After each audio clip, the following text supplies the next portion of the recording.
Bonjour à tous et bienvenue dans ce tuto numéro 3 de Fast Attack, le tuto des escrocs. Je suis Hagrid et vous êtes sur la chaîne 40K Wargamer. Aujourd'hui, le thème du tuto, c'est le soclage. Donc je vous présente les deux petits socles qui sont face à vous, un socle typé urbain et un socle typé terre martienne. Les deux sont très faciles à faire et surtout prennent assez peu de temps. Je me suis servi surtout de celui-ci et principalement pour socler mon armée Ultramarines. Attendez que j'aille chercher un exemple. Voilà. C'est pas tout à fait la même couleur, mais c'est la même méthode. Alors, on va partir sur un socle vierge. Alors, pour faire notre petit socle, on a besoin de ceci. Qu'est-ce que c'est? C'est du liège, vendu en rouleau, d'1 mm d'épaisseur. Personnellement, j'ai acheté un rouleau dans un conditionnement pour toute la vie. Et de la colle. Et aussi un petit peu de sable pour texturer un petit peu plus le socle. Pour faire un socle type martien, vous allez devoir bricoler plusieurs plaques de liège et lier tout ça avec du sable. Des petites plaques idéalement. Alors d'abord on va enduire de colle généreusement le socle. Ah, il en manque un petit peu là. Voilà. Donc c'est de la colle PVA blanche, hein, vous avez vu, vous avez pu voir l'étiquette, c'est pas forcément une grande marque. Donc des petits bouts de liège. Idéalement c'est d'essayer de trouver des petits bouts complémentaires ou en tout cas qui permettrait de simuler une terre craquelée. Encore un petit coup, voilà. L'intérêt c'est aussi qu'on peut faire des étages, donc facilement faire des piles de roc ou des stalactites. Avec un plus petit bout et une pointe de colle, hop, ça va vraiment tout seul. Alors on peut s'arrêter là. Moi personnellement je préfère quand il y a un peu plus de texture, et ça permet en plus de tiger les figurines directement dans le socle, c'est plus pratique. Donc là il va s'agir de mettre un petit peu de sable sur le reste de socle, là où il y a de la colle, donc tout simplement saupoudrer.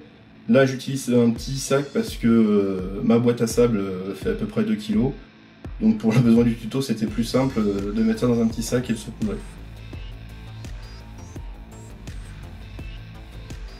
Voilà. Encore une fois, on est dans la générosité. Voilà, il y en a partout. Voilà, parfait. Bon, l'avantage c'est que la colle PVA au moins ça sèche lentement et on peut facilement corriger. Voilà ce que ça donne quand c'est terminé. Donc ce socle là est sec et on va commencer à le travailler. Donc pour tout ce qui est désert, on va commencer sur une teinte assez sombre. Alors il y a plusieurs écoles, il y a du marron par exemple. Du rouge, pourquoi pas. Moi personnellement j'utilise plus du marron. Et pour histoire de voir la différence, j'en ai préparé un sur base rouge. Voilà. Vous voyez la différence, le base rouge apparaît quand même beaucoup plus clair que le base marron. Après c'est une histoire de saturation que vous cherchez sur le socle. Donc le marron, oui, voilà, c'est bien. L'alternative au marron, c'est ça. Un gros tube d'acrylique comme on peut trouver dans les magasins d'art. Ça permet de faire des socles ou du décor à moindre coût. Alors ces peintures là sont très bien, le souci c'est qu'elles sont très épaisses, donc il va falloir un minimum les diluer. Donc pour la dilution, comme toujours c'est le diluant que j'utilise régulièrement, ou tout simplement de l'eau. Là c'est de l'eau du pot d'eau que j'ai, hein, pas propre, c'est pour faire du socle marron, pas besoin de plus. Et il s'agit juste de bien étaler sur le socle en faisant attention aux bordures du socle et aux bordures du liège. Le liège c'est un matériel qui absorbe quand même beaucoup la peinture, il va falloir faire attention à ça, faire en sorte que on ne voit pas tout simplement le liège une fois que le socle est terminé. Voilà, donc le marron est fait, et on va pas avoir besoin de plus. Tant que c'est pas sec, ça va un peu ce qui va nous servir, on va utiliser une poudre.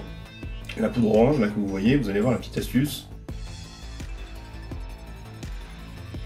C'est de la poudre de ça, c'est du pastel sec, tout simplement. Ça coûte pas grand chose pour pas dire rien. Et quand on vient de gratter avec une lame, on va obtenir tout simplement une petite poudre. Voilà, donc pas besoin d'aller chercher forcément des piments ou des choses comme ça beaucoup plus chères. pour du soclage, en tout cas pour socler une horde, ça suffira largement. Donc voilà, donc il suffit tout simplement de gratter le pastel sec sur le socle, jusqu'à ce qu'on obtienne l'aspect poussiéreux des airs qu'on désire. Alors il faudra quand même fixer un minimum la peinture, la poudre je veux dire, parce que mine de rien il n'y a que la partie inférieure de la poudre qui est collée au socle. Donc là il va falloir utiliser soit un fixateur, soit directement un coup de vernis. Toujours est-il que le vernis va légèrement foncer la poudre, donc il faudra prévoir mettre une deuxième. Pour fixer la poudre, on utilisera du vernis un peu plus tard dans la vidéo. On va se concentrer sur le socle urbain. Donc c'est à peu près la même méthode, et surtout le même matériel, hein, toujours du liège, mais en plus grosse dalle, c'est tout simplement plus grosse pièce. Hop, un socle, une vaine tentative de quelque chose, ouais, c'est pas grave, on va le convertir en autre chose. Toujours pareil, de la colle PVA, la colle blanche, colle à bois, même parfois qu'ils utilisent, donc moi c'est de la colle PVA premier prix, voire pouce en l'air, pour du soclage ça suffit, et des grosses pièces de liège. Alors, moi ce que j'aime bien faire, c'est utiliser des pièces complémentaires, comme s'il y avait une fissure au milieu. Voilà. Hop. Et on va penser à enlever les excédents sur les côtés, pour pas trop déformer le socle.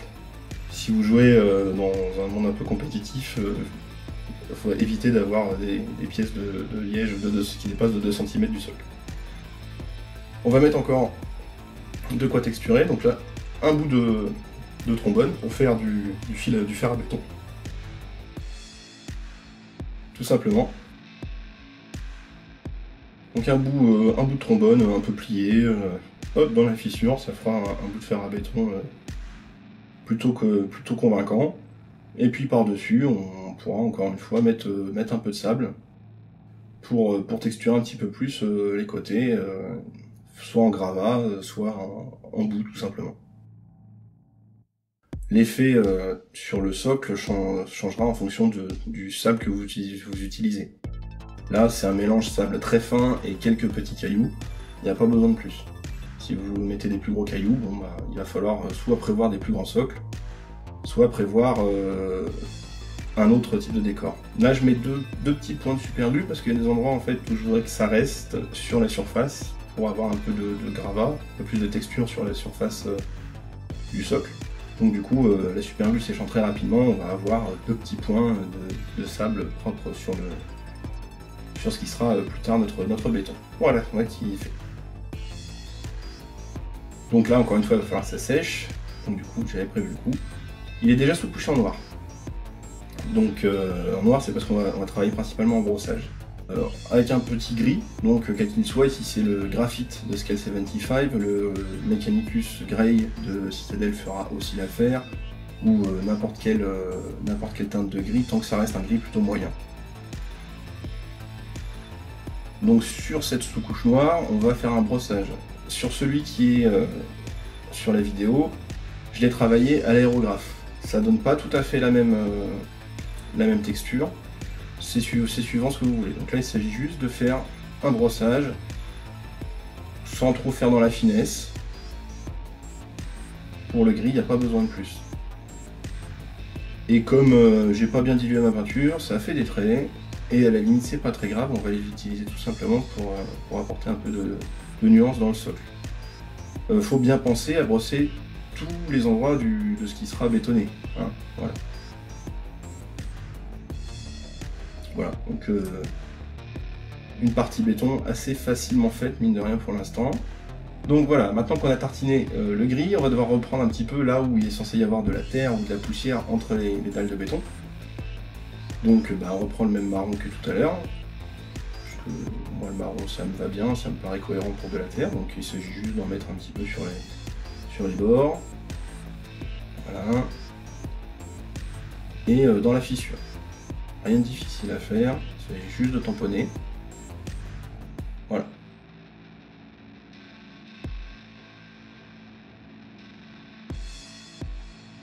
Et on essuie un peu l'excédent, j'ai mis des gants, ça sert à ça, donc voilà.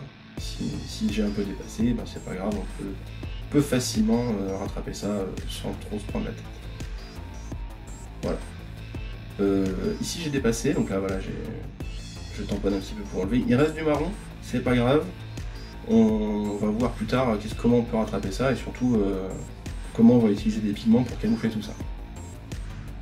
Parce que pour peindre vite, mine de rien, il faut aussi pouvoir cacher ces imperfections et ou alors les exploiter. Donc là, pour reprendre un petit peu les arêtes et appuyer un petit peu plus le contraste du socle, je vais reprendre toutes les arêtes en blanc pur. Donc là, c'est un blanc Ami Painter, n'importe quel blanc peut faire l'affaire. Il s'agit juste de tamponner les arêtes, mais c'est pas vraiment un brossage, hein, je tamponne, mais surtout j'efface l'excédent après avec le doigt. Hop, hop. Et ça se fait facilement, et on se retrouve avec des arêtes beaucoup plus lisibles. Donc toutes les arêtes extérieures d'abord. Voilà, ça va vite. Pas de prise de tête. Hop, on efface un peu. Et là, les arêtes un peu intérieures. Sans trop appuyer. Et là, essayez de pas trop déborder dans tout ce qui est terre. Il y a du blanc qui reste. Bon, bah, c'est pas grave, ce sera une fissure quelconque sur le béton. Voilà, donc reprendre correctement, redessiner le socle et un très léger brossage pour le texturer. Voilà, rien de plus. Passe peut-être un peu par là. Voilà. Voilà. Quand même pas, on n'est quand même pas sur de la grande technicité. Donc un blanc, tout simplement.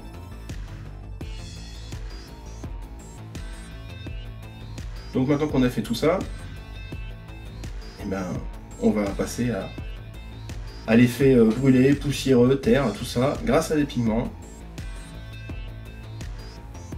Ça va aller vite. Avant, je vais quand même faire un petit peu le tour de socle, parce que moi j'aime bien avoir des tours de socle propres. Donc en noir, là c'est le Chaos Black que j'ai reconditionné en dropper bottle. Mais voilà, donc tout simplement un tour de socle, parce que le brossage, ça déborde sur les lèvres du socle toujours. Voilà.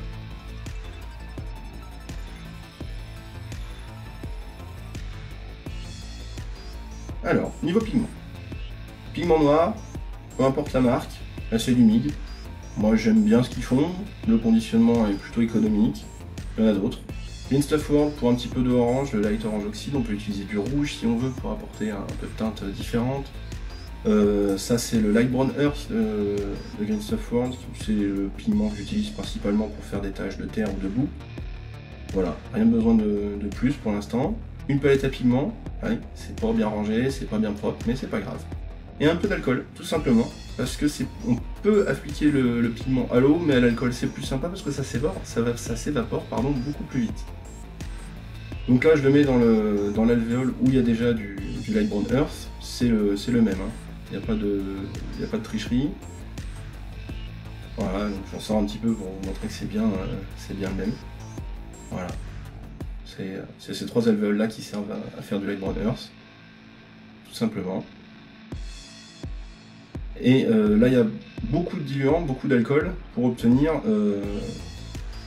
pas une peinture, pas un glacis, mais bon voilà, quelque chose de très liquide. C'était même pas encore assez liquide pour ce que je voulais faire. Je veux qu'il y ait assez peu de pigments en suspension en fait. Voilà. Vous voyez la différence?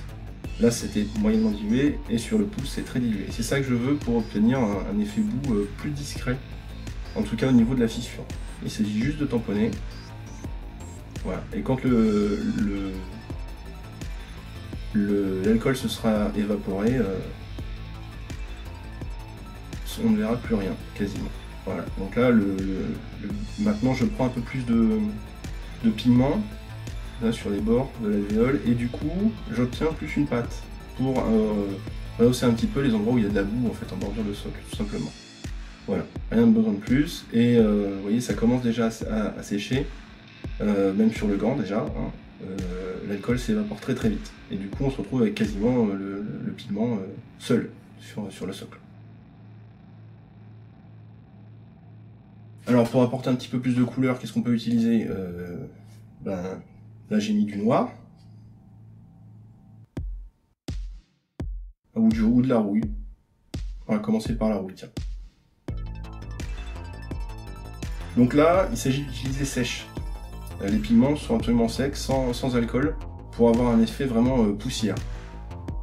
Voilà, donc là, en tamponnant un petit peu, on étale. Hop, on souffle sur plus, et voilà, une magnifique tache de rouille. Hop, et là j'en fais une un peu plus légère en nettoyant un peu le pinceau sur mon gant. Vous avez vu sur le gant comment ça a déjà séché? Un petit peu de noir aussi, poussière uniquement, pas besoin de plus. Après tout ce que je veux faire c'est des traces soit d'incendie, soit de calamine. Et j'utilise aussi le noir pour cacher les éventuelles imperfections de peinture. Voilà. Si vous avez 80 socles à faire, c'est toujours bien d'aller le plus vite possible sur les socles en ayant un maximum de rendu. Voilà, c'est le rapport temps rendu qui définira votre rendement. Donc voilà, donc là je voudrais un petit peu atténuer la tache sombre, donc avec un tout petit peu d'alcool. Hop, je mets un tout petit peu d'alcool, ça se répand, ça emmène un peu des pigments, ça les atténue. Quand ce sera sec, j'aurai l'effet que je veux.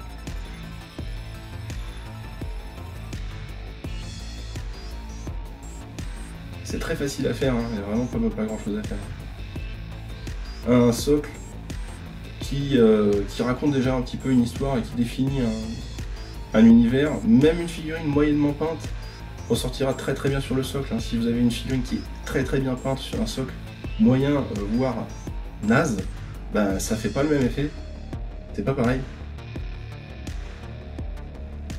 Alors du coup, pour rajouter un petit effet rapidement, une touffe d'herbe, c'est de l'auto-adhésif. Donc c'est une touffe d'herbe 6 mm auto-adhésive.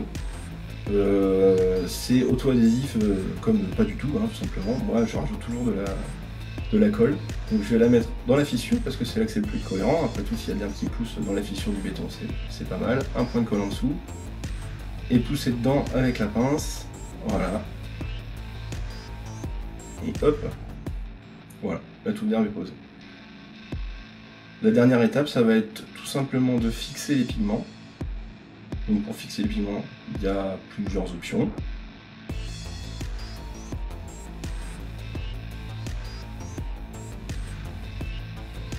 Le fixateur à pigments Green Stuff World, voilà, j'ai le MIG. Moi je préfère le MIG pour plusieurs raisons. Déjà il a l'air plus concentré, il sent bien le chimique, surtout la térébenthine. J'en ai presque plus, mais bon, je l'économise, mais bon, je vais m'en servir. Voilà, donc tout simplement tamponner les pigments au fixateur à pigments. Voilà, rien de plus. Comme ça, du coup, le pigment ne bouge pas. Et après, on peut vernir sans problème, sans risquer d'emmener les pigments, tout simplement. Alors, le fixateur à pigments prend énormément de temps à sécher. Faites ça à la chaîne. Moi, pour que ça sèche un petit peu avant le vernis, du coup, je vais m'attaquer au vernis du socle martien, pour que vous voyez un petit peu qu'est-ce que ça fait. Hop. Je vais mettre un petit coup de vernis pour fixer, voilà, donc c'est un vernis en bombe, là c'est PBO, un PBO mat, c'est celui que j'aime bien. Donc vous voyez la différence là, pouf, en 4 coups de bombe, on a enlevé pas mal de couleurs, donc il va s'agir d'en remettre un petit peu, pas beaucoup, parce que faut pas oublier que l'excédent, qui sera pas collé au socle par le vernis, bah, du coup aura tendance à tomber. Donc à vous de voir comment vous voulez trimballer vos figues, mais si vous le faites dans une mallette, il y a des chances qu'il y ait du orange partout. Voilà. Au final, on se retrouve avec le même type de socle et assez facilement fait. Bon, je vais mettre un coup de vernis quand même sur celui-là, histoire que vous voyez un petit peu ce que ça donne. Mais bon, avec le fixateur qui n'est pas tout à fait sec, ça risque de briller un peu, même si c'est un vernis mat. Donc voilà, tout simplement un petit coup de vernis qui va bien. Alors, on voit que ça brille quand même. Hein. Bon, bah allez, j'y vais quand même. Donc voilà, quelques coups de vernis. Donc là, il y a des gouttes de vernis qui se sont déposées sur la touffe d'herbe. On va juste les enlever vite fait avec le doigt. Et le socle en lui-même est terminé. Voilà. Concernant le socle désertique, il y a plusieurs options. Hein. Donc là, je vous ai montré avec des marrons, avec du rouge, avec un pastel sec orange. Bien sûr, on peut décliner ça dans d'autres teintes. On peut envisager, si on a un pastel plutôt dans les tons ivoire, de faire une base de socle plutôt os, et ensuite de la poudre de pastel os pour avoir un effet désert de sel un petit peu. Voilà, donc voilà, avec un Screaming Skull par exemple de chez Citadel et un pastel de la bonne couleur. On peut envisager un désert bleu, enfin voilà, c'est une façon de faire rapidement des socles, dans des teintes assez faciles, sans trop se prendre la tête. Voilà. Voilà, ce tuto de soclage Fast Attack, le tuto des escrocs est maintenant terminé. Si vous l'avez suivi, si vous avez produit des socles, n'hésitez pas à les mettre sur le Facebook de la chaîne pour nous montrer ce que ça donne. Nous, on sera ravis de les voir. Vous pouvez trouver le lien dans la description de la vidéo.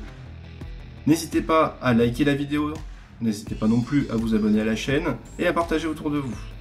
A bientôt, on se retrouve pour de prochains tutos, car comme je le dis souvent, peindre bien, c'est bien, mais peindre plein, c'est mieux.